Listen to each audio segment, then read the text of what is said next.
الله من الشيطان الرجيم بسم الله الرحمن الرحيم وبه نستعين وهو خير ناصر ومعين الحمد لله رب العالمين والصلاة والسلام على أشرف الأنبياء والمرسلين سيدنا ونبينا وحبيبنا محمد وآله الطيبين الطاهرين المعصومين وصحابه المنتجبين المتمسكين بحبل الله المتين ولعنة الله على أعدائهم أجمعين ربي أعوذ بك من همزات الشياطين وأعوذ بك ربي أن يحضرون رب اشرح لي صدري ويسر لي أمري واحلل عقدة من لساني يفقهوا قولي أعظم الله أجورنا بمصابنا بالحسين وجعلنا وإياكم من الطالبين لثاره مع وليه الإمام المهدي من آل محمد أما بعد فقد قال الله تبارك وتعالى في كتابه بسم الله الرحمن الرحيم قوا أنفسكم وأهليكم نارا صدق الله العلي العظيم بارك الله فيكم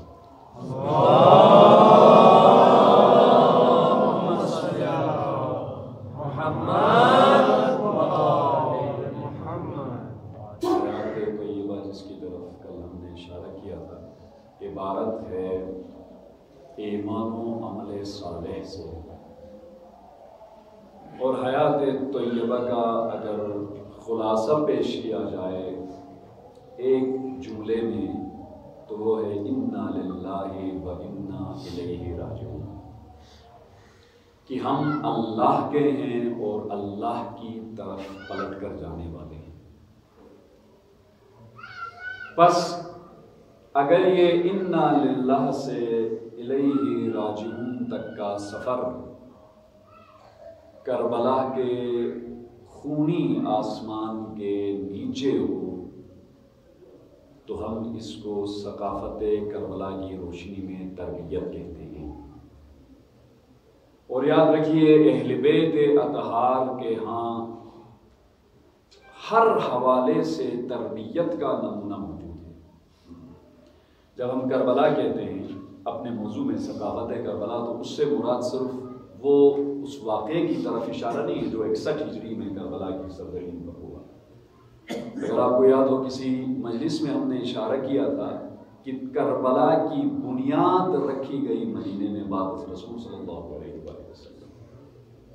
بس ہم یوں کہہ سکتے ہیں وہ جو درخت ہے جو اگا ہے وہ 61 ہجری کو سرزمین کربلا میں اگا ہے، لیکن اس کی جڑیں مدینے تک بھی جاتی ہیں، اس کی جڑیں کوفہ تک بھی جاتی ہیں، اس کی جڑیں مشہد مقدس تک بھی جاتی ہیں، اس کی جڑیں کاظمین تک بھی جاتی ہیں، اس کی جڑیں سامرا تک بھی جاتی ہیں۔ جہاں جہاں اہل بیت اطہار علیہ السلام کا کوئی فرد پہنچا ہے وہاں وہاں کربلا ہے۔ پس اگر ہم امام رضا کی بات کریں، امام جواد کی بات کریں، امام علی کی بات کریں، جن امام کی بات بھی کریں تو سمجھ لیں کہ وہ کربلا کی ثقافت کی بات ہو رہی ہے۔ کل مجھے بڑا لطف آیا جب میری بچی نے، کہ خدا اس کو زہرا و زینب کی کنیزی میں دے، مجھ سے سوال پوچھا کہ بابا حضرت سکینہ اپنے بابا سے زیادہ محبت کرتی تھیں یا اپنی والدہ سے؟ تو چونکہ میری خواہش تھی کہ میری بچی کبھی کہہ دیں کہ وہ اپنی امی سے زیادہ مجھے چاہتی ہے، تو میں نے کہا بیٹا حضرت سکینہ اپنے بابا سے زیادہ چاہتی تھی، تو اب یہ کرو کہ آپ بھی ماما سے زیادہ مجھے چاہو۔ یقین کریں مجھے تعجب ہوا اور مجھے فخر ہوا اپنے شیعہ ہونے پر، اہل بیت کے در کے گدا ہونے پر۔ تو میری بچی کہتی ہے نہیں بابا، اب پھر سوال کیا بابا پھر یہ بتائیں حضرت، ہاں وہ خود بتانے لگی کہ نہیں بابا میں میرا نام بھی فاطمہ ہے اور میں حضرت فاطمہ کی پیروی کروں گی۔ وہ ریزن کیا وہ اس نے بتایا، چونکہ حضرت فاطمہ اپنے بابا اور اپنی والدہ سے برابر محبت کرتی تھی، لہٰذا میں حضرت فاطمہ کے سائڈ پہ ہوں اس معاملے میں۔ تو دیکھیے نا، ایک بچے کو بھی، ایک چھوٹے بچے کو بھی یہ ادراک ہے کہ جس طرح سے بھی زندگی گزارنا چاہے، جس معاملے میں بھی رہنمائی کی ضرورت ہو، جس گوشے کے بارے میں ہدایت کی ضرورت ہو، وہ اسی گھر سے ملتا ہے۔ اور ہم یہی بات اب تک کرتے رہے ہیں کہ تربیت کرنی ہے تو پھر اسی طرح سے کریں، ان اصولوں کے مطابق کریں جن اصولوں پر اہل بیت اطہار علیہ السلام نے کیا۔ اس موضوع پر گفتگو ہم کر رہے ہیں۔ کل کچھ ہم نے آپ کی خدمت میں یہ عرض کیا تھا کہ کچھ بنیادی چیزیں ہیں جن کو سمجھے بغیر، جن کے ادراک کے بغیر آپ اچھی تربیت نہیں کر سکتے، صرف اولاد کی ہی نہیں، اپنی اور جو بھی آپ کی رعیت میں آتا ہے ان کی تربیت۔ تو پہلا ہم نے کل گفتگو کیا حقیقت اولاد، کہ اولاد کی حقیقت کیا ہے اس کا جاننا ضروری ہے، وہ قرآن کی روشنی میں ہم نے اس کی حقیقت بیان کی۔ دوسرا ہم نے کہا بیٹی اور بیٹے میں فرق نہیں ہونا چاہیے، بلکہ حدیث آپ کی خدمت میں پیش کی کہ مقام مرتبہ بیٹے سے بیٹی کا زیادہ ہونا چاہیے۔ البتہ پھر وہ میراث والا مسئلہ بھی ہم نے یہاں چھیڑا، دوغلاپن ہے ہماری تربیت میں۔ تھوڑا سا ایک نقطہ یہاں پہ بڑا امپورٹنٹ ہے، وہ آپ کی خدمت میں پیش کرنا چاہوں گا، انشاءاللہ آپ لوگ توجہ فرمائیں گے۔ دوغلاپن کس طرح سے ہے؟ ایک خاتون ہے، اس کا شوہر ہے، اب اس کو اپنے شوہر کی بہت ساری چیزوں پر اشکال ہے، اعتراض ہے، وہ نانا ہے۔ مثال کے طور پر میرا شوہر یوں نہیں کرتا، میرا شوہر یا نہیں کرتا۔ لیکن وہی خاتون اپنے بیٹے کی جب تربیت کرتی ہے تو اس بیٹے سے وہ چیزیں دور کرنے کی کوشش نہیں کرتی جن چیزوں پہ وہ اپنے شوہر سے ناراض ہوتی ہے۔ اسی طرح سے بیٹی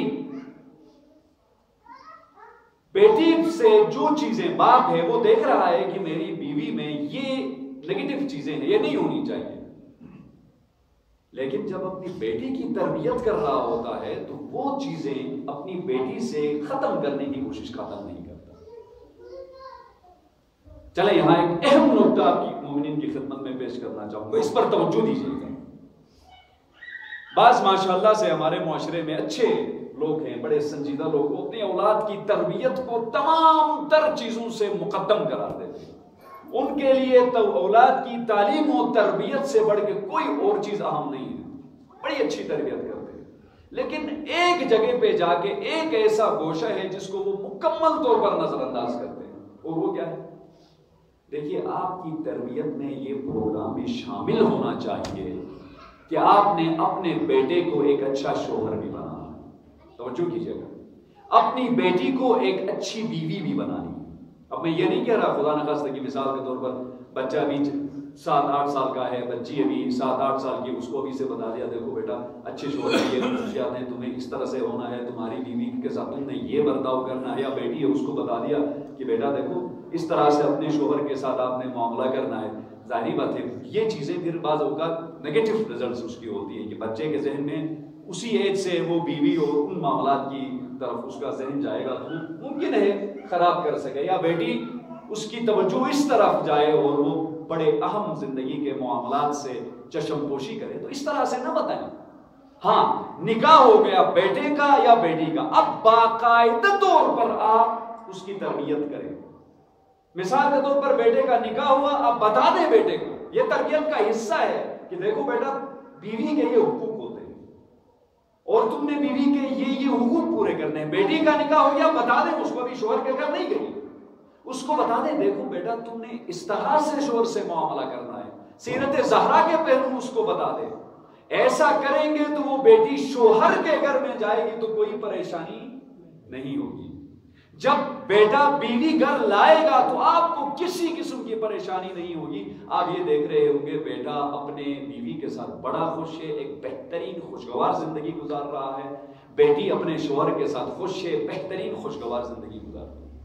لیکن اس طرف ہم بہت کم متوجہ ہیں، جس کی وجہ سے ہمارے معاشرے میں بہت پریشانی ہے، اضطراب ہے۔ کیوں ہوتی ہیں یہ اتنی طلاقیں؟ کیوں گھر ٹوٹ رہے ہیں؟ کیوں گھروں میں کولڈ وار، سرد جنگ کا ماحول بنا رہتا ہے؟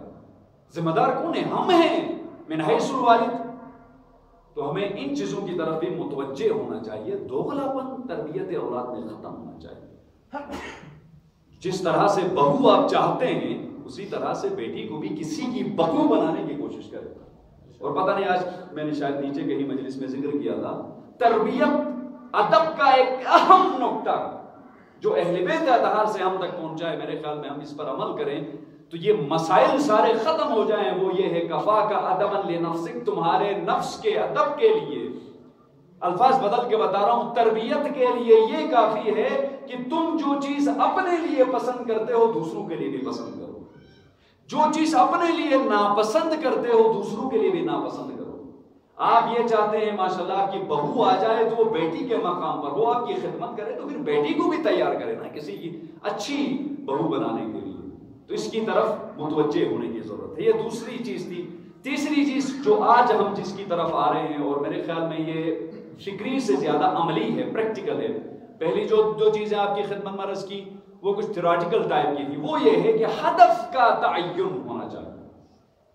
میدان تربیت میں وارد ہونے سے پہلے آپ یہ مقرر کریں کہ میں کیا چاہتا ہوں اپنے بچے کی تربیت. آیا بچے کی تربیت کر کے اس مقاصد دنیاوی ہیں کہ بیٹا ڈاکٹر بنے گا پیسہ کما لے گا ماشاءاللہ، انجینئر بنے گا پیسہ لائے گا، جب پیسے ہوں گے تو میرے بڑھاپے کا سہارا ہوگا، مجھے پریشانیاں نہیں ہوں گی، یہ مقصد ہے. چلیں ڈاکٹر اور انجینئر کی بات ہو گئی تو ایک آپ کی خدمت میں چیز عرض کروں کہ ہمارا ایک عجیب معاشرے میں ایک ماحول ہے. میں حیران ہوتا ہوں، پڑھا لکھا معاشرہ لیکن عجیب ہے. آپ ایک سروے کریں ہمارے جی وی میں کم از کم کہ بیٹی کو کیا بنانا چاہتے ہیں.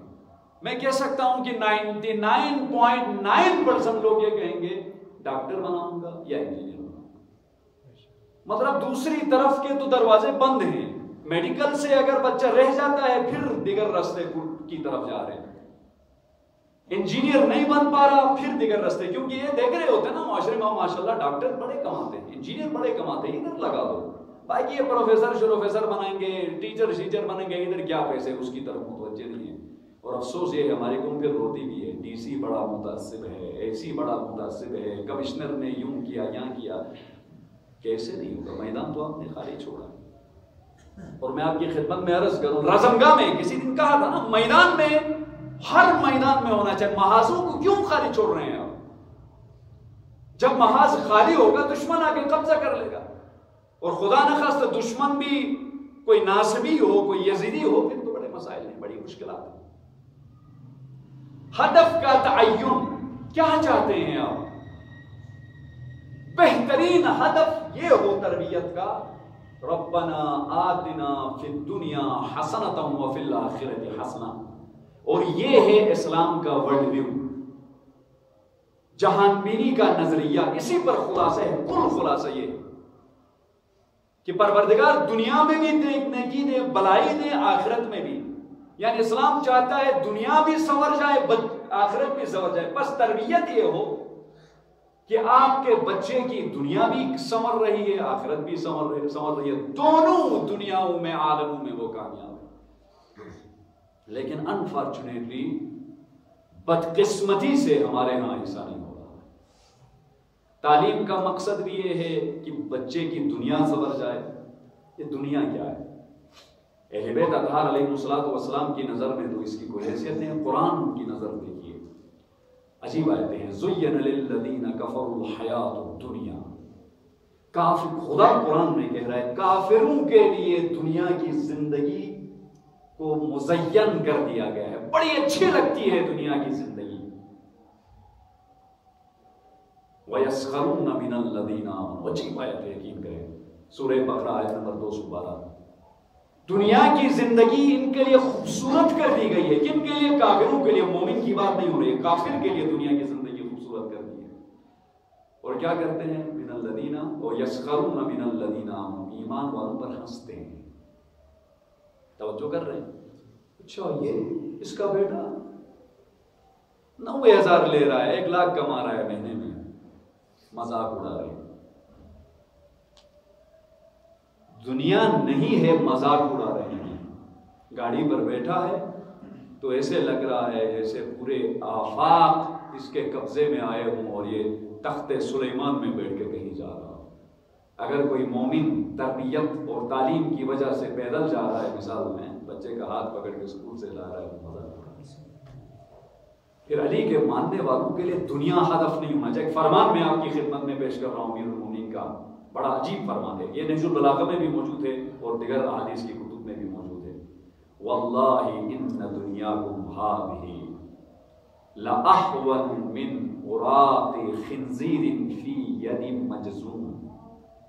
تم جس دنیا کے پیچھے بھاگے جا رہے ہو، مجھے خدا کی قسم تمہاری یہ دنیا میری نظر میں حقیر ہے اس خنزیر کی ہڈی سے جو ایک مجزوم کوڑی والے آدمی کے ہاتھ میں ہوتی ہے۔ وَأَحْقَرُ مِنْ وَرَقَةٍ فِي فَمِ جَرَادَةٍ، جرادہ کہتے ہیں ٹڈی، وہ جو ایک پرندہ ہے جس کے حملے بھی ہوئے تھے، وہ تھوڑا سا ایک انسیکٹ ہوتا ہے، ہم شنا میں ٹوکر کہتے ہیں، جی ٹوکر۔ وہ ٹوکر یا ٹڈی کے منہ میں جو ایک چھوٹا سا ورقہ یعنی پتے کا ٹکڑا ہوتا ہے، اس سے حقیر ہے تمہاری یہ دنیا۔ پھر فرمایا ما لعلی بنعیم یفنا ولذۃ لا یبقى، علی کو کیا تعلق ہے ان نعمتوں سے جنہوں نے ختم ہونی ہیں؟ علی کہاں اور وہ لذتیں کہاں جو عارضی ہیں جنہوں نے ختم ہونا ہے؟ توجہ فرما رہے ہیں۔ یہ آپ کی خدمت میں عرض کرنے کا مقصد یہ ہے کہ تربیت اولاد میں دنیا کو انوالو نہ کریں۔ یقین کریں آپ بچے کی تربیت یا جو بھی آپ کی رعیت ہے ان کی تربیت آخرت کو مد نظر رکھ کے کریں گے تو دنیا خود بخود سنور جائے گی، اس لیے کہ اسلام جو آخرت سنوارنے کے حوالے سے اصول دیتا ہے وہ ایسے ہیں، ان پر آپ عمل کریں، آٹومیٹکلی آپ کی دنیا کی زندگی سنور جائے گی۔ لیکن قارون زدہ، میں اس کو ایک لفظ استعمال کرتا ہوں، اصطلاح استعمال کرتا ہوں، قارون زدہ ذہنیت۔ میں نے کہا نا فوکس دنیا پہ ہوتا ہے، وہ قارون زدہ ذہنیت کیا ہوتی ہے؟ قرآن نے فرمایا فخرج علی قومہ فی زینتہ، جب قارون اپنی زینت کے ساتھ، اب میں نے زینت کی تفسیر میں نے نہیں دیکھی ہے لیکن ظاہری طور پر میں یہ بتا سکتا ہوں، آج کل کی اگر میں زبان استعمال کر کے بتا دوں تو بڑا سوٹڈ بوٹڈ ہو کے جی پورے پروٹوکول کے ساتھ جب نکلا، قرآن کہتا ہے قال الذین یریدون الحیاۃ الدنیا، تو جو دنیا کی زندگی چاہتے تھے انہوں نے قارون کو ایسے نکلتے ہوئے کہا یا لیت لنا مثل ما اوتی قارون، اے کاش ہمارے پاس وہی ہوتا جو قارون کو ملا ہے۔ یعنی قارون کے پاس جتنا دولت مال و زر ہے اتنا دولت ہمارے پاس بھی ہے۔ انہ لذو حظ عظیم، حظ حصے کو کہتے ہیں، ذو صاحب، عظیم بہت بڑا، اور کہہ رہے تھے یہ تو بڑے قسمت والا ہے، آج کل کی زبان بولوں بڑے حصے والا ہے۔ یہ ہے قارون زدہ ذہنیت جس کو میں کہتا ہوں۔ یہ عجیب ہماری سوسائٹی میں ایک عجیب کلچر آیا ہوا ہے، کسی کے پاس دو چار پیسے زیادہ ہو گئے ادھر لوگ تڑپنے شروع ہو جاتے ہیں، ہاں مجھے بھی ادھر جانا ہے۔ پتہ چلا جی فلاں صاحب کے پاس 1 کروڑ روپیہ جمع ہو گیا، پوری سوسائٹی دوڑتی ہے جی میرے پاس بھی کرو۔ اب فکر ہم و غم یہی ہے کہ کیا کروں کہ اس کے برابر میں پہنچ جاؤں۔ تو مومنین کرام، قرآن کی نظر میں یہ قارون زدہ ذہنیت ہے۔ کربلا کی تربیت، ثقافت کربلا کی تربیت میں یہ چیزیں شامل نہیں ہیں۔ اگر آپ جاگے ہیں، بیدار ہیں، میرے ساتھ ہیں تو پھر ایک آواز بلند سا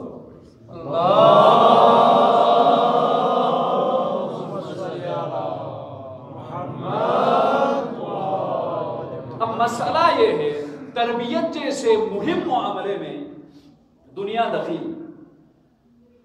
اب واقعاً اگر ہمارا ایمان ہے صداقت رسول، لسان صدق رسول پر ہم یقین رکھتے ہیں تو یہ وہ حدیث ہے جو آج کے والدین کو ہلانے والی ہے، جس میں بھی شامل۔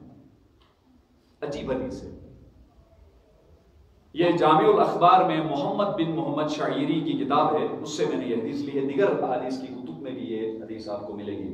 اور روی عن النبی صلی اللہ علیہ وآلہ وسلم انہ نظر الی بعض الاطفال، رسول اللہ سے روایت کی گئی ہے کہ انہوں نے ایک دفعہ کچھ بچوں کو دیکھا، فقال ویل لاولاد آخر الزمان، کہا ہلاکت ہے آخری زمانے کے اولاد کے لیے، کس سے؟ من آبائہم، ان کے والدین کی طرف سے، یعنی ہلاک ہوں گے آخری زمانے کے اولاد ان کے والدین کی طرف سے فقیل یا رسول اللہ من آبائہم المشرکین، یا رسول اللہ آیا آپ مشرک والدین کی طرف اشارہ کر رہے ہیں کہ جن کے مشرک والدین ہوں گے ان کی طرف سے اولاد کے لیے ہلاکت ہے؟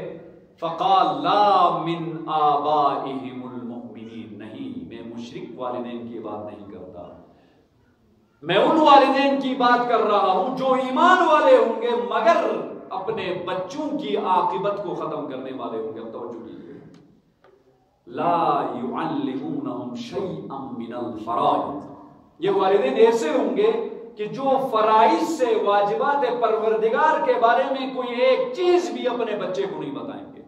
جب فرائض کا ہے تو اسے مراد صرف یہ نہیں کہ یہ واجب ہے یہ مکروہ، یعنی اسلام کے بارے میں، تعلیمات اسلام کے بارے میں کوئی ایک چیز بھی نہیں بتائیں گے۔ وَإِذَا تَعَلَّمُوا أَوْلَادَهُمْ مَنَعُوهُمْ، یہ بڑی خطرناک بات، اولاد خود سے کچھ سیکھنے کی کوشش کرے گی، کچھ دین شناس بننے کی کوشش کرے گی، والدین رکاوٹ بنیں گے، منعوہم، روکیں گے، نہیں بیٹا نہیں، ادھر نہ جاؤ، دنیا سنٹر ہے، وہاں پہ مولوی صاحب قرآن پڑھے، نہیں ادھر نہیں، تمہارے امتحان ہے، تم جاؤ ٹیوشن پہ جاؤ، وہ کیمسٹری پڑھو، انگلش پڑھو، سوشل سٹڈیز پڑھو، ادھر جا کے پڑھو، فیل ہو جاؤ گے، نمبر کم ہوں گے، بڑا کمپٹیشن ہے، 92% پہ میڈیکل کی سیٹ ملتی ہے، 0.5 نمبر پہ لوگ رہ رہے ہیں سیٹوں سے، تم ادھر مولوی کے پیچھے جانے لگے ہو، تم ٹائم برباد مت کرو، قرآن کیا بات میں بھی پڑھ لو گے، پہلے ڈاکٹر بن جانا پھر قرآن پڑھنا، یہ نہیں پہلے قرآن پڑھنا پھر ڈاکٹر بننا، پہلے ڈاکٹر بننا، یہ مولوی صاحب اور قرآن کے معاملے بعد میں ہیں، یہ تو وہ نعوذ باللہ معاف کیجئے گا عمر صاحب والا ذہنیت ہے کہ رے کی حکومت ابھی ہاتھ میں ہے، وہ جنت کی بات ہے تو وہ ادھار ہے، ادھار کی طرف نہیں جاتا۔ منع کریں گے اپنے بچوں کو، دین کی طرف جانے سے منع کریں گے، مسجد جا رہا ہے نہیں، کھیل کے لیے جائیں، صبح جا رہا ہے، شام کو 8 بجے گھر آیا، بیٹا کہاں گئے تھے؟ وہ بابا کھیلنے گیا تھا، میچ تھا، ٹورنامنٹ تھا، کوئی بات نہیں، اچھی بات۔ اگر کبھی بیٹا کہاں گیا تھا؟ بابا میں جلوس پہ گیا تھا، وہ کہیں مجلس تھی وہاں پہ گیا تھا، تم بھی بڑے مولوی بننے لگے، تمہیں ایسا ہے گویا کہ بس جہنم تمہارے لیے ملے گی، وہ اس قسم کے منع کریں گے۔ وَرَضُوا عَنْهُمْ بِعَرَضٍ يَسِيرٍ مِّنَ الدُّنْيَا، وہ اس بات سے خوش ہیں کہ بچے دنیا سے کچھ نہ کچھ کما رہے ہیں، 2-4 روپیہ بچہ کما رہا ہے، بچہ آگے کہے کہ بابا فرسٹ آیا ہوں، خوشی کی انتہا، خوش ہو گئے، ماشاءاللہ فرسٹ آیا ہے، لیکن بچے کی یہ حالت یہ ہے کہ وضو صحیح سے نہیں کر سکتا، بچے کی یہ حالت ہے کہ رکوع میں کیا پڑھتے ہیں وہ نہیں، وہ ٹینسز میرے خیال میں 12 ہیں، 12 ٹینسز، وہ سارے اور زمانیات ہوں گے اور پتہ نہیں کیسے کیسے فارمولے یاد ہوں گے، لیکن بچے سے پوچھا جائے کلمہ پڑھو تو اس کی زبان لڑکھڑا رہے، خوش ہے باپ کی ٹھیک ہے میرا بچہ ٹینسز یاد کیے ہیں۔ فانا، یہ بڑا مشکل مرحلہ، فانا منہم بریء، میں ان سے بری ہوں، میرا ان سے بری ہونے کا مطلب برات یعنی کوئی تعلق نہیں ہے، قطع تعلق، میرا ان سے کوئی تعلق نہیں ہے، وَهُمْ مِنِّي بِرَاءٌ، وہ مجھ سے بیزار، میں ان سے بیزار، نہ وہ میرے امتی نہ میں ان کا پیغمبر۔ توجہ کر رہے ہیں، اب سوچنے کی بات ہے کیسے ہم اپنے بچوں کی تربیت کر رہے ہیں۔ چوتھی چیز، کیونکہ کل آخری مجلس ہے، میں نے بڑی تیزی سے گزرنا ہے اور اللہ کرے میں آج کے مجلس میں کچھ اصول بیان کر پاؤں یا کل کی مجلس میں جو چند تربیت کے اصول ہیں وہ آپ کی خدمت میں پیش کرنا چاہ رہا ہوں، تو انشاءاللہ تھوڑا سا میرے آپ ساتھ دیں گے۔ چوتھا جو علمی ہے جس کو میں نے کہا تھا وہ بنیادیں ہیں جس کو سمجھنے کی ضرورت ہے، وہ یہ ہے کہ دین سے آگہی ہونی چاہیے، تربیت کرنے والا خود بھی، مربی خود بھی دین سے آگاہ ہو، اور اس کا مقصد اور فوکس بھی یہ ہو کہ بچوں کو دینی تعلیمات سکھائی جائے، وہ ایک اوپر والی حدیث سے ریلیٹڈ ہے، تفقہ فی الدین، اس کی بڑی تاکید ہے، پڑھی حدیث کو۔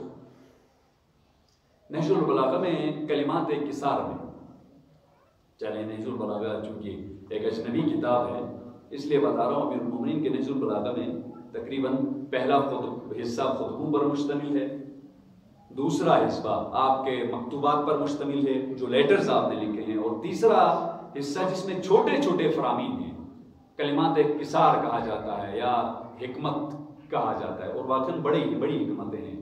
کاش کہ ہم تھوڑی سی یوں کر لیں کہ چلیں خطبے نہ سمجھ سکیں اپنے بچے، تو کم از کم کبھی وہ کلمات کسار ہی پڑھا دیں.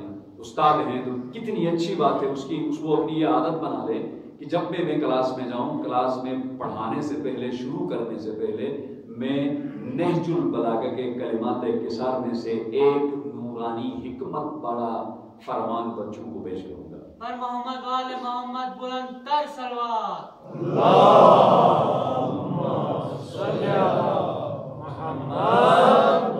ماشاءاللہ سے اس مجلس میں اسکولوں کے چلانے والے بھی ہیں، تو میں یہ ضرور گزارش کروں گا، یہ ٹیچرز کو بھی بتا دیں کہ وہ یہ کریں کہ ہر کلاس میں جائیں تو ایک وہاں سے حدیث پڑھا دیں. نورانیت ہے.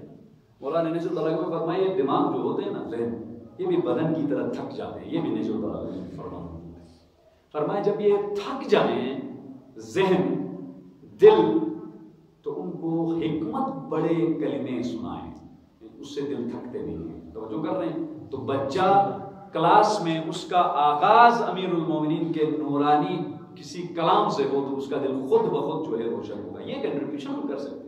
گھر میں ہے، مثال کے طور پر چھوڑیے اسکول اور یونیورسٹیز اور کالجز کی بات، گھر میں عادت بنا لیں. ماشاءاللہ آج کل مل رہی ہے نہج البلاغہ کے ترجمے مل رہے ہیں، اردو میں مل رہا ہے. 2-3 ہمارے علماء کے ترجمے ہیں، آسان ترجمے بھی ہیں، وہ لائیں. نہج البلاغہ رکھیں گھر میں. صبح مثال کے طور پر ناشتہ کرنے لگے ہیں، رات کو کھانا کھانے لگے ہیں یا سونے لگے ہیں، ایک بچوں کو جمع کر کے کہہ دیا کہ بچوں سنو مولا علی کا ایک فرمان سن لو. مسائل ہیں، بہت مسائل. والدین کے پاس وقت نہیں ہے بچوں کو دینے کے لیے. وقت نہیں ہے اس لیے نہیں کہہ رہا کہ وہ جاب میں بیزی ہوتے ہیں یا کاروبار میں بیزی ہوتے ہیں، نہیں، موبائل میں بیزی ہے. وقت نہیں ہے. پتہ نہیں کیا ہوگا ہمارا واقعہ اگر سوچے. ایک عادت بنا لیں. نہیں کہہ رہا، جو بزرگ ہیں ان کو بھی یہ گزارش میں کروں گا. سونے کا ایک تو ہمارا یہ مسئلہ ہے، ٹائم ٹیبل نہیں رہا نا، ٹائمنگ کا وہ سلسلہ ہی نہیں رہا. امیر المومنین نہج البلاغہ میں فرمایا اوصیکم بتقوی اللہ و نظم امرکم. 2 چیزوں کی وصیت کرتا ہوں، تقوی اور نظم امر. اس کا مطلب یہ ہے نظم امر کا تقوی سے ایک خاص تعلق ہے. نظم امر کیا، جس کو آسان لفظوں میں ہم ڈسپلن کہتے ہیں، تو اس میں ٹائم ٹیبل بھی اسی کا حصہ ہے. کتنا اچھا ہے. تو یہ ہے گھر میں یہ بات کنفرم ہے، گھر والوں کو سب کو پتا ہے 10 بجے آف ٹو بیڈ، سونا ہے. تو والد یہ کہیں اچھا ٹھیک ہے 10 بجے ہم نے سونا ہے، 9:50 میں سارے گھر والے میرے سامنے آ جائیں گے، میرے پاس آ کے بیٹھیں گے. 10 منٹ زیادہ نہیں. یہ نہیں کہ جس طرح ہم یہاں کی سما خراشی کرتے ہیں گھنٹہ بول کے، گھنٹہ نہ بولے، وہ اگلے دن پتا چلے کہ بچہ وہ خالہ کے گھر گیا، ماموں کے گھر گیا، وہ بچ کے نہیں. 5 منٹ 10 منٹ یہ روٹین بنا لیں. بچوں کو بلایا، سامنے بیٹھ کے کوئی اچھی نصیحت بھی کریں ساتھ میں. اس طرح سے نہج البلاغہ اٹھائی کتاب، ایک فرمان پڑھ کے دے. اس سے بچہ شعوراً لاشعوراً بہت ساری چیزیں سمجھے گا. دین کی سمجھ بوجھ آئے گی. دین کی سمجھ بوجھ کے بارے میں انہوں نے فرمایا اذا اراد اللہ بعبد خیرا فقہہ فی الدین. جب اللہ یہ چاہتا ہے کہ کوئی بندہ خیر کے راستے پر چلے، کسی بندے کی بلائی چاہتا ہے، تو پروردگار اس کو دین کا تفقہ عطا کرتا ہے. اور چھٹے امام نے فرمایا دین کا تفقہ حاصل کرو. ولا تکونوا من الاعراب. اعراب کس کو کہتے ہیں؟ بدو، جاہل، ان پڑھ لوگ. بس اگر آپ کے پاس دنیا کی بڑی سے بڑی ڈگری ہے، ماشاءاللہ PhD کر کے بیٹھے ہیں، لیکن دین کی سمجھ بوجھ نہیں ہے، تو اہل بیت کی نظر میں آپ بدو ہیں، ان پڑھ ہیں، جاہل. تفقہ ہے تو خود بھی ہو، بچوں کو بھی ہو. یہ تربیت کے جو ہیں چیزیں ہیں. اب میں کچھ اصول آپ کی خدمت میں عرض کروں گا انشاءاللہ، اور اس کے بعد آپ کی زحمتیں تمام. اللہ کا شکر ہے چلیں اس مرحلے تک پہنچ گئے ہیں کہ ہم تربیت کے کچھ پریکٹیکل اصول آپ کی خدمت میں پیش کریں. 2-4 اصول آج انشاءاللہ آپ کی خدمت میں پیش ہوں گے. کل آخری مجلس ہوگی تو اس میں 2-4 اصول پیش کریں گے. اگرچہ بہت ساری چیزیں ایسی ہیں جن پر گفتگو ہونی چاہیے اور وقت نہ ہونے کی وجہ سے وہ ہم نہیں کر سکے، یا مجھے بھی تھوڑا سا اندازہ نہیں ہوا، تھوڑا سا مینج میں نہیں کر پایا کہ اس طرح سے مینج ہو جاتا ہے کہ 14 مجالس میں جو باتیں میں کرنا چاہ رہا تھا کہ خدمت میں وہ عرض نہیں کر پایا. لیکن انشاءاللہ یہ بھی عمل کرنے والوں کے لیے ایک بات بھی بہت ہے، عمل نہ کرنے والوں کے لیے 6666 قرآن کی آیتیں بھی کم ہیں، اور کتب اربعہ میں ہماری جو احادیث بڑی ہیں وہ بھی کم ہیں. تو توفیق اللہ سے مانگنی چاہیے، اور بعض اوقات سلب توفیق کا ہم شکار ہوتے ہیں. توفیق کی بات آئی ہے تو چلیں آپ کی خدمت میں یہ بات کر کے پھر ہم موضوع کی طرف آتے ہیں. اس کو جملہ معترضہ ہم لوگ عرب کی زبان میں کہتے ہیں. یوں سمجھ لیجیے یہ جملہ معترضات کچھ آپ کی خدمت میں پیش ہوئے. عام طور پر توفیق سے بھی ہمارے غلط کنسپشن ہیں. ہم کیا سمجھتے ہیں توفیق کا مطلب ہے خدا نہیں چاہ رہا تھا کہ مجھ سے یہ کام ہو جائے. جب ہم کہتے ہیں بس یار اللہ نے توفیق نہیں دی تو ہمارا اس سے مراد کیا ہوتا ہے؟ اس سے مراد یہ ہوتا ہے کہ اللہ نہیں چاہتا تھا کہ یہ کار خیر مجھ سے ہو جائے تو مجھ سے نہیں ہوا. نہیں، توفیق توافق سے نکلا ہے. توفیق کا مطلب یہ ہے کہ اسباب و وسائل آپ کو اس طرح سے میسر ہوتے ہیں کہ وہ کام آپ انجام دیتے ہیں. اور یاد رکھیے بعض اوقات اسباب بھی ہیں، وسائل بھی ہیں، طاقت بھی ہے، قدرت بھی ہے، استطاعت بھی ہے، لیکن خدا نہیں چاہتا کہ یہ بندہ یہ کام کرے. نہیں چاہتا سے مراد وہ زبر والا نہیں چاہتا نہیں، بلکہ اتنے دور ہو گئے ہیں خدا کوئی خیر کا کام. بس پتہ نہیں آج ہم کہیں پہ گفتگو کر رہے تھے، ڈاکٹرز جو ہوتے ہیں نا بیماری کے ایک سٹیج تک وہ علاج کرتے ہیں. لیولز ہوتے ہیں نا بیماری کے بھی شروع ہو گئی تو اس لیول پہ پہنچی ہے. ایک سٹیج ایسا آتا ہے، میں ایڈز کی بات نہیں کرتا، میرے خیال میں وہ تو لاعلاج ہے. چھوٹی سی مثال میں ٹی وی کی بات کروں، چھوٹی سی ایک مثال. ایک لیول تک اس کا علاج ممکن ہے، حالانکہ لاعلاج مرض نہیں ہے، لیکن وہ ایک خاص لیول کو کراس کر جائے نا تو اس کا علاج نہیں ہو سکتا، اگرچہ بیماری بنیادی طور پر لاعلاج نہیں تھی. اسی طرح سے انسان کی بھی یہ حالت ہے.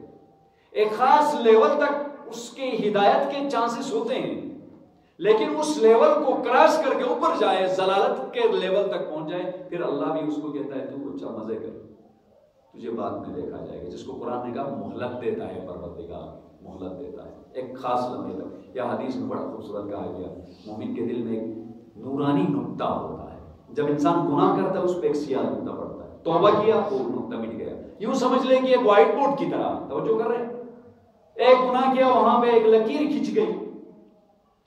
توبہ کیا، فرشتوں نے اپنے ہاتھوں سے ڈسٹر لے کے اس کو صاف کر دیا. توبہ نہیں کیا، اس میں اتنی لکیریں کھنچ جاتی ہیں کہ ایک وقت ایسا آتا ہے اب جو وائٹ بورڈ تھا وہ وائٹ بورڈ نہیں رہا، صرف بورڈ رہا. جب وہ سیاہ ہوتا ہے تو پھر اللہ کہتا ہے ان کو چھوڑ دو، مہلت دو، وہاں پہ جا کے دیکھیں گے. تو توجہ کر رہے ہیں، یہ ہے توفیق کا مقصد. ایک درود پڑھیے بابا.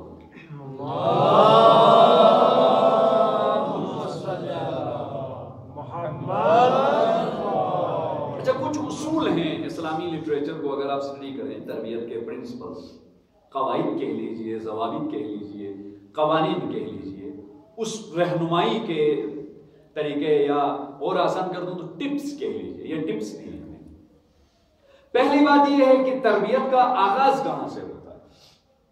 آیا بچے کے دنیا میں آنے کے بعد، اس کے 5 سال کے بعد، 6 سال کے بعد؟ نہیں. اسلامی تربیت کو اگر آپ دیکھ لیں تو اس کا آغاز انتخاب زوجہ سے ہوتا ہے. یہی وجہ ہے اسلام نے باقاعدہ طور پر اصول دیے ہیں کہ بیوی کا انتخاب کرنا چاہتے ہو تو کس قسم کی بیوی ہونی چاہیے. اگر خاتون ہے شوہر کا انتخاب کرنا چاہتی ہے تو اس کے شوہر میں کیا کیا کوالٹیز ہونی چاہیے. یہ کیوں کہا کہ ایسی صفات والی بیوی ہو؟ اس کی طرف ہم نہیں جا رہے، اس ایشو کو ڈسکس کریں گے تو کہیں اور نکل جائیں گے. اس کی وجہ یہ ہے کہ آپ کی بیوی، آپ کی اولاد کیسی ہو کو ڈیسائیڈ کرنے میں اس کا بہت بڑا رول ہوتا ہے. پہلی بات یہ ہے. دوسری بات یہ ہے کہ آپ نے شادی کر لی، بچے پیدا ہو گئے، تو پہلا آپ نے کام یہ کرنا ہے تربیت کے حوالے سے اعانت علی البر، نیکی کے کاموں میں بچے کی مدد کریں. چھوٹا ہے، بڑا چھوٹا ہے، وہ کوئی اچھا سا کام کرنا چاہتا ہے، آپ مدد کریں. آپ نے دیکھا ہوگا بزاؤ کا آپ جانماز بچھا کے نماز پڑھ رہے ہیں، بچے آ جاتے ہیں، وہ سجدگاہ کو اٹھا لیا، تسبیح کو اٹھا لیا، آپ کی نقلیں اتار رہے ہیں. اب ایسے میں قریب آ رہا ہے نماز پڑھتے ہو، یوں کو نہیں ماریں گے تو وہ بچے کبھی آپ کے پاس نہیں آئے. اسی طرح سے کوئی بھی اچھا کام کر رہا ہے، چھوٹا موٹا ہے، انکریج کریں اس کو، ماشاءاللہ سبحان اللہ کہہ لیں. بعض اوقات کوئی ٹافی چاکلیٹ کھلا کے دیتے. ہمارا مسئلہ کیا ہے، ہم بچوں کو اس وقت کوئی ٹافی چاکلیٹ، اگرچہ میں ٹافی چاکلیٹ کھلانے کے حق میں بھی نہیں ہوں، یہ خصوصیت چیزیں ہیں. ہم لوگ کیا کرتے ہیں، بچے نے بات نہیں مانی ہے، ضد کر رہا، نہیں بابا میں نے آپ کے ساتھ آنا ہے، گاڑی میں آنا ہے مثال کے طور پر. اب ہم کیا کرتے ہیں، اچھا بیٹا تم اگر نہیں آؤ گے نا، میری بات مانو گے، میں چاکلیٹ لا دوں، یا اگر جیب میں ہے تو چاکلیٹ نکال کے اچھا یہ لو، یہ چاکلیٹ دے رہا ہوں، پرامس کرو کہ تم میرے ساتھ نہیں آئے گا. بچے کہتا ہے اوکے. لیکن کبھی اچھا کام کرتا ہے تو ہم یہ نہیں کہتے کہ اس کو چاکلیٹ دے، یا ہم کہیں بیٹا یہ آج اچھا کام کر لینا میں تمہیں چاکلیٹ دوں گا. تعاونوا علی البر والتقوی، یہی ہے نا کہ تعاون کرو نیکی اور تقوی کے کاموں میں. تو بچے سے آپ نے تعاون کرنا ہے. یہ نہیں کہ بچے کو ڈسکریج کریں. تعاون کی بات آئی ہے تو چلیں ایک اور مسئلہ ہمارے معاشرے کے، اس کو تو میں بہت بڑی بیماری سمجھتا ہوں، شادی کا ایشو ہے. آج ہی یقین کریں میں کچھ احادیث پڑھ رہا تھا، بڑی سخت حدیثیں تھی، خصوصاً بیٹی کی شادی کے حوالے سے. بہت تاکید ہے جلدی کی جائے. بس اتنا کہہ رہا ہوں، حدیثیں میں چھوڑ رہا ہوں، پھر کبھی موقع ملا آپ کی خدمت میں عرض کروں گا. اب کیا ہمارا ایشو؟ اللہ کہہ رہا ہے جلدی شادی کرو، رسول کہہ رہا ہے جلدی، ائمہ کہہ رہے ہیں جلدی کرو، بچوں کی جلدی شادیاں کرا دو. لیکن ہم کیا کہتے ہیں؟ ابھی بچی پڑھ گئی، ڈگری مکمل نہیں ہوئی بچی، بیٹا نہیں ابھی یہ جاب کرے، اپنے پاؤں پہ کھڑا ہو جائے پھر شادی کرے. یاد رکھیے، کسی مجتہد سے آپ پوچھ لیں، کسی عالم دین سے میری بات کی تصدیق کرا دیں، اگر بچہ شادی کرنا چاہ رہا ہے، بچی شادی کرنا چاہ رہی ہے، آپ رکاوٹ بن رہے ہیں اور اس کی وجہ سے بچہ یا بچی گناہ کا ارتکاب کر رہے ہیں، تو آپ برابر کے اس میں شریک ہیں. تمام مجتہدین کے نہج البلاغہ اس کو توضیح المسائل کو رسالہ عملیہ کو اٹھا کے دیکھیں کیا لکھا ہوا ہے. جب انسان کو، یہ جوانوں کے لیے میٹنگ بلکہ خوش ہو، جب انسان کو خطرہ ہو کہ شادی کے نہ کرنے کی وجہ سے گناہ میں مرتکب ہوگا، گناہ کا شکار کرے گا، یہ مجتہدین کے فتوے نقل کر رہا ہوں، اپنا فتویٰ نہیں دے رہا، تو اس پر واجب ہے کہ وہ شادی کرے. اب گناہ کیا ہے؟ نعوذ باللہ صرف زنا گناہ ہے؟ نہیں. شادی نہ کرنے کی وجہ سے نظر میں پاکیزگی نہیں رہتی ہے، وہ خواتین کو بری نظروں سے، میں تو اکثر کہتا ہوں اس کے ایکس ریز اور پتہ نہیں سی ٹی سکین اور کیا کیا نظروں سے کر رہے ہوتے، غلیظ نظروں سے، تو گناہ کا مرتکب ہے. اب اس پر شادی کرنا واجب ہے. اور شادی کے وجوب میں آپ رکاوٹ ہیں تو آپ ذمہ دار ہیں. اب کیا کریں، ایک مسئلہ اور بھی ہے، درپیش ہے. ہم ظاہری بات ہے، سب والدین کی یہ خواہش ہوتی ہے کہ بچہ تعلیم مکمل کرے، کسی مقام تک پہنچے. بیٹی بھی چاہ رہے، سب چاہتے ہیں نا. میں بھی ایک باپ ہوں، میں بھی یہی چاہوں گا کہ میری بیٹی تعلیم مکمل کرے، کیونکہ شادی ہونے کے بعد بعض اوقات رکاوٹیں پیدا ہوتی ہیں. بہرحال پھر وہ بیٹی تعلیم کا سلسلہ جاری نہیں رکھ سکتی، بیٹا تعلیم کا سلسلہ جاری نہیں رکھ سکتا. حل کیا ہے، سولوشن کیا ہے؟ اب کچھ ایسا ہو سانپ بھی مر جائے لاٹھی بھی نہ ٹوٹے. اسلام کے اس اہم معاشرتی قانون پر بھی عمل ہو اور بچے اور بچی کی تعلیم پہ بھی کوئی حرج نہ آئے. تو میں نے ایک کتاب پڑھی تھی، کسی ایران کے عالم دین نے لکھی تھی، انہوں نے ایک بہترین خوبصورت سولوشن دیا تھا. وہ کیا دیا تھا؟ اچھا ایک اور بات، والدین تھوڑا سا ڈر گئے ان کے لیے بتا دوں. والدین بچے سے پوچھ رہے بیٹا شادی کرنی ہے، بیٹی سے پوچھ رہے شادی کرنی ہے، وہ خود انکار کر رہے ہیں اور گناہ میں مبتلا ہیں، تو پھر والدین سے مدد نہیں ہے. چلا یہ آپ کو، آپ کے خوف کو دور کر دیا. تو اس عالم دین نے کتاب میں یہ لکھا تھا کہ آپ یوں کریں، بچہ بچی بلوغ کے حد تک پہنچ جائے، ممیز ہو جائیں، تو ان کا آپ نکاح کرا دیں. اب کیا ہو رہا ہے، نکاح ہوا ہے، بیٹی اپنے گھر ہے، بیٹا اپنا گھر ہے، لیکن ان کے ملنے جلنے پر کوئی رکاوٹ اور پابندی کھڑی نہ کرے. سمجھ رہے نا میری بات؟ نکاح ہو گیا ہے، چاہے بیٹی شوہر کے گھر جائے، لڑکی شوہر کے گھر جائے، لڑکا چاہے بیوی کے گھر آ جائے، والدین کی طرف سے کوئی ممانعت نہ ہو، لیکن بتایا جائے، وہ والدین کا کوٹ کر رہا ہوں، لیکن ان کو بچوں کو یہ بتا دیا جائے کہ جب تک تعلیم مکمل نہیں ہوتی آپ نے بچے نہیں کرنے. کیونکہ شادی کے بعد جب بچے پیدا ہوتے ہیں وہ رکاوٹ بن جاتے ہیں، وہ زنجیر پا ہو جاتے ہیں. اگر بچے پیدا نہیں ہو رہے، ایک طرف سے ان کی ایک جو قدرتی اور ایک نیچرل نیڈ ہے وہ بھی پوری ہو جائے گی، ان کا انتشار ذہنی کا بھی شکار نہیں ہوں گے، اور پاکیزگی اور تقویٰ کے وہ لذتیں بھی وہ اٹھائیں گے، اور دوسری طرف سے ان کے تعلیم کا بھی سلسلہ جاری ہوگا. لیکن کیا کریں، ہم تو بڑے غیرت مند لوگ ہیں، ہم گوارا ہی کیسے کر سکتے ہیں کہ ابھی میری بیٹی شوہر کے گھر نہیں گئی ہے اور وہ داماد میرے گھر میں آ جائے. ہماری غیرتیں جوش میں آ جاتی ہیں. بیٹی جا رہی ہے، باہر جا رہی ہے، بازار جا رہی ہے شاپنگ کے لیے فلاں، اس وقت غیرت جوش میں نہیں آتی. یہاں بھائی نکاح پڑھ لیا، انکحتو قبلتو، لڑکا لڑکی ایک دوسرے کے لیے حلال ہے.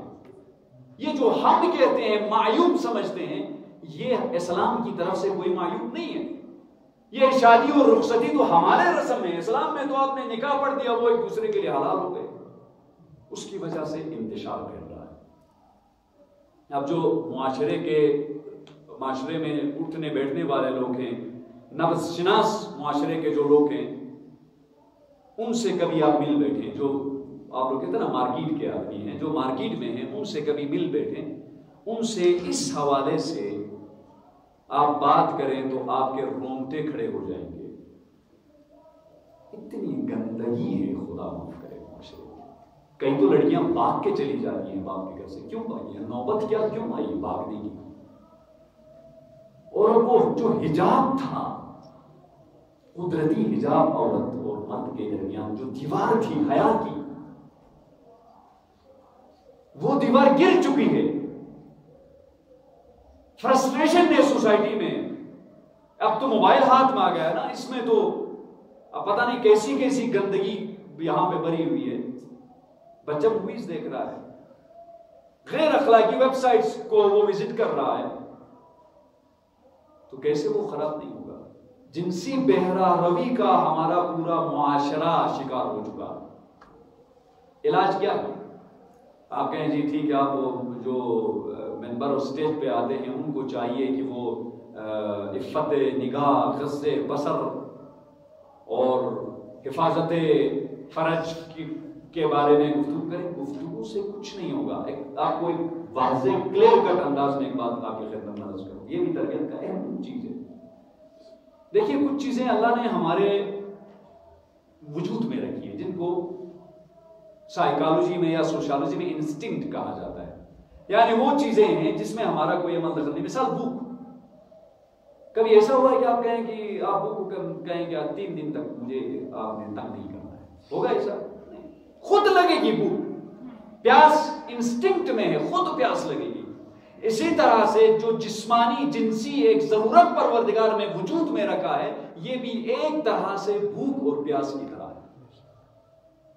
اگر جائز طریقے سے یہ خواہش سیراب نہیں ہوگی تو ناجائز طریقے جو ہے معاشرے میں وجود میں آئیں گے، بے راہروی کے شکار ہوں گے۔ اس کے تشکیل کا جو اسلام نے فارمولہ بتایا ہے اس پر عمل کریں۔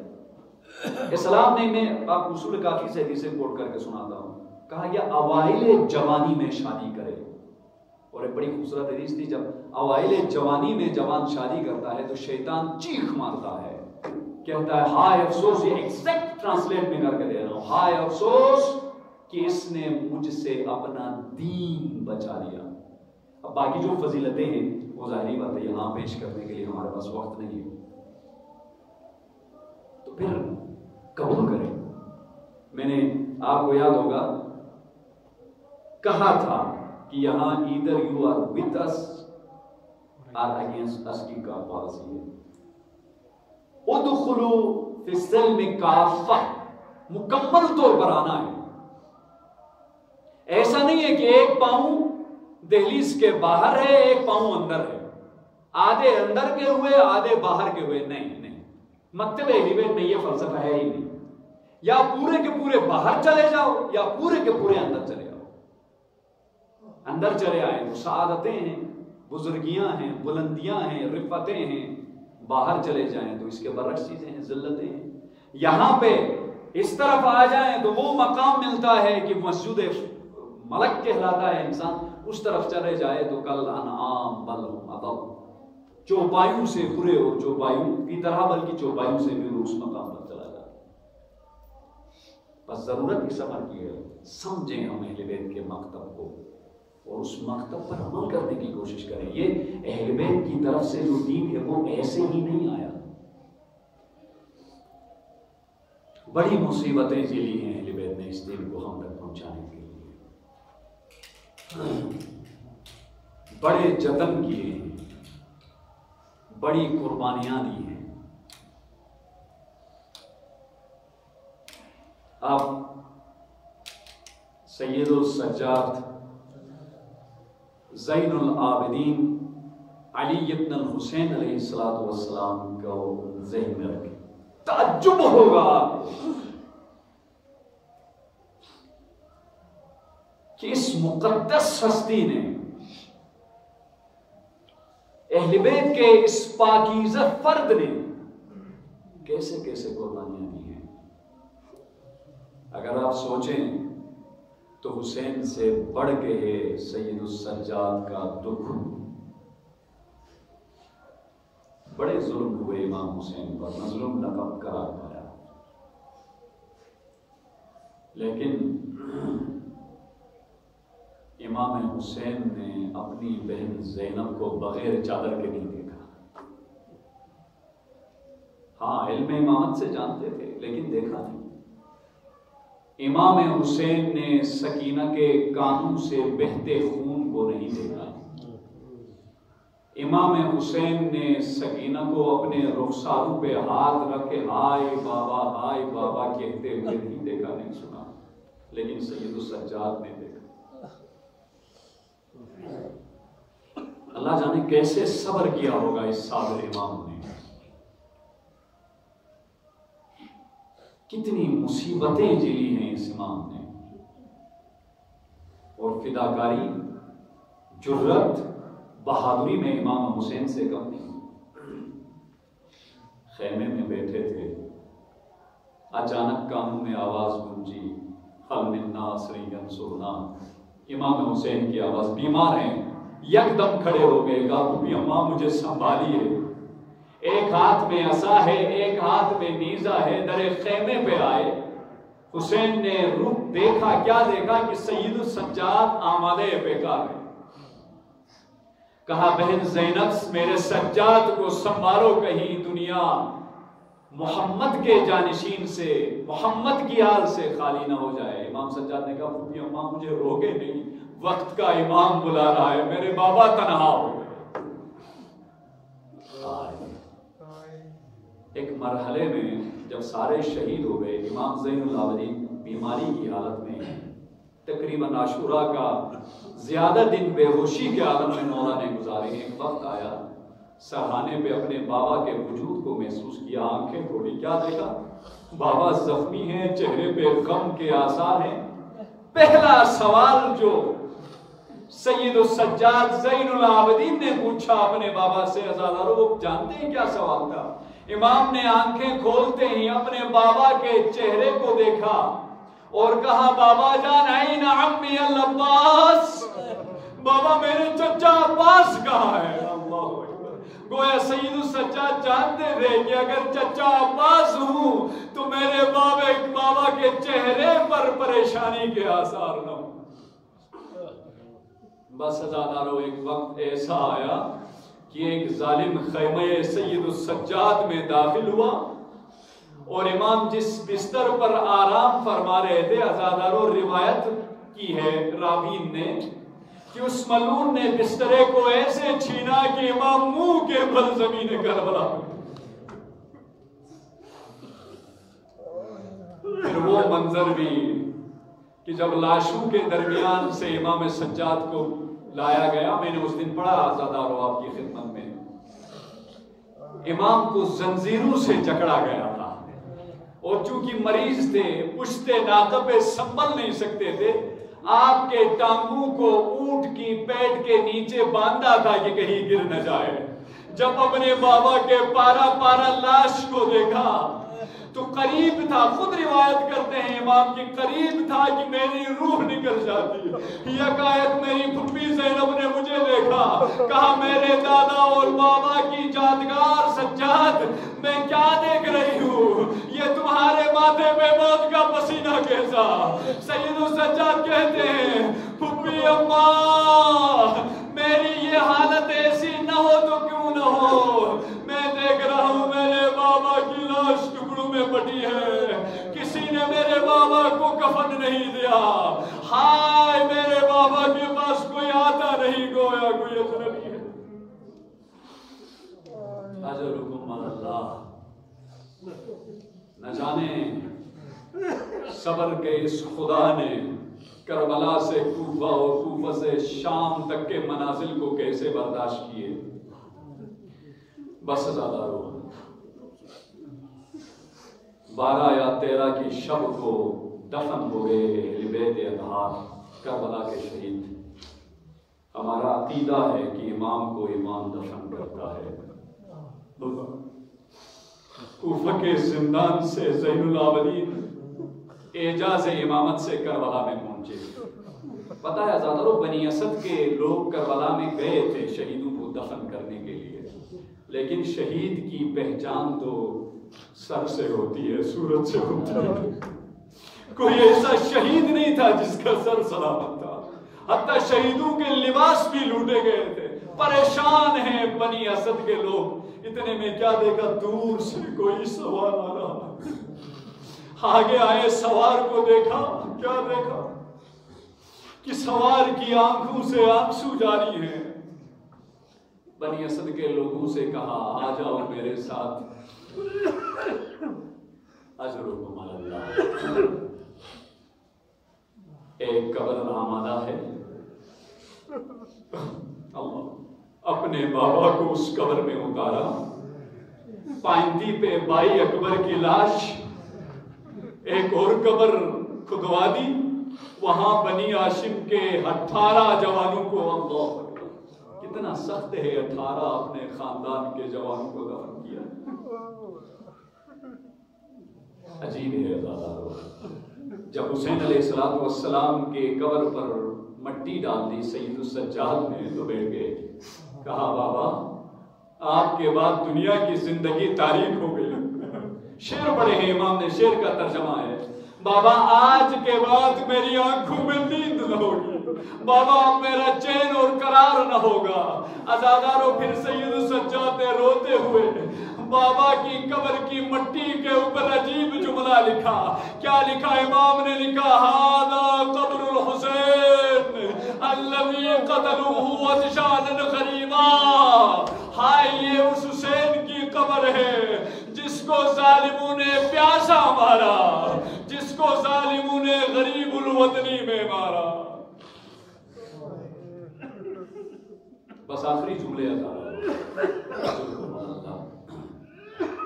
امام نے بنی اسد سے پوچھا، بنی اسد کے لوگوں بتاؤ کوئی رہتا ہے جس کو دفن نہیں کیا گیا؟ بنی اسد نے کہا مولا نہر علقمہ کے قریب ایک پاکیزہ لاش ہے، ہم دفن کرنا چاہتے تھے لیکن وہ لاش اس قدر پائمال ہو چکی ہے کہ اگر ہم سر کی طرف سے اٹھاتے ہیں تو لاش کا دوسرا حصہ زمین پہ آتا ہے۔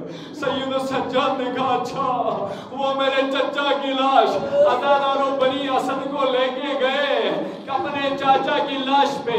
اب میں اپنی طرف سے جملہ نہیں پڑھ رہا ہوں عزادارو، حضرت سجاد نے اپنے چچا کی لاش، کیسے لاش ہے عزادارو، بازو نہیں ہے لاش پہ، سر نہیں ہے لاش پہ، اپنے چاچا کی لاش پہ جب گئے ہیں نا عزادارو، سید السجاد نے لاش کو دیکھا، عجیب جملہ کہا یا قمر ابن ہاشم علی الدنیا بعدک لفا، اے بنی ہاشم کے چاند، اے میرے چچا عباس آپ کے بعد دنیا کی زندگی پر خاک ہو۔ پھر کہا کاش میرے چچا آپ دیکھتے کہ آپ کی شہادت کے بعد زینب کے ساتھ کیا سلوک ہوا، اہل حرم کے ساتھ کیا سلوک ہوا۔ چچا سننا چاہتے ہو تو سن لو، آپ کے بعد آپ کی لاڈلی سکینہ پہ تماچے لگے، آپ کے بعد آپ کی زینب کے سر سے چادر لگے۔ لعنت اللہ علی القوم الظالمین وسيعلم